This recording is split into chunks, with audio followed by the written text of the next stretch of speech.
This newsreel is about a UN Security Council meeting on December 9th, 1947, to endorse the partition plan, as well as a segment relating to the effect of the Soviet takeover of Czechoslovakia.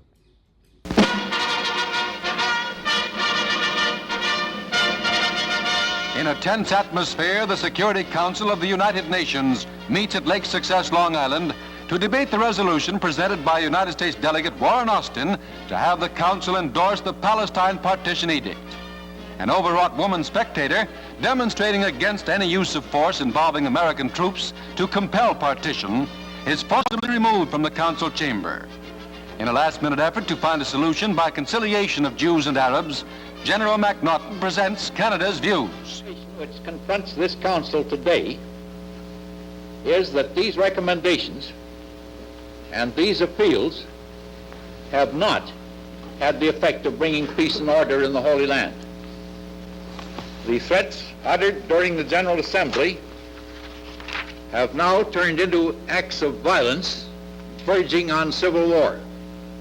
And the sparks which were ignited by intense emotion and by conflicting passions now might at any moment, unless they are quenched, cause a conflagration which would certainly result in a breach of international peace.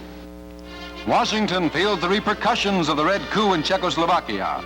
At the Czech embassy, a political crisis is reached as the staff prepares to leave in protest against the communist grab.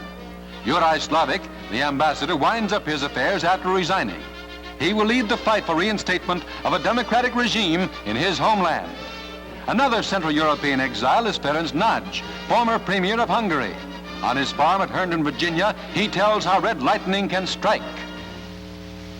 As Premier of Hungary, I saw the free people of my country subjected to the communist domination the same way that it has now affected the people of Czechoslovakia.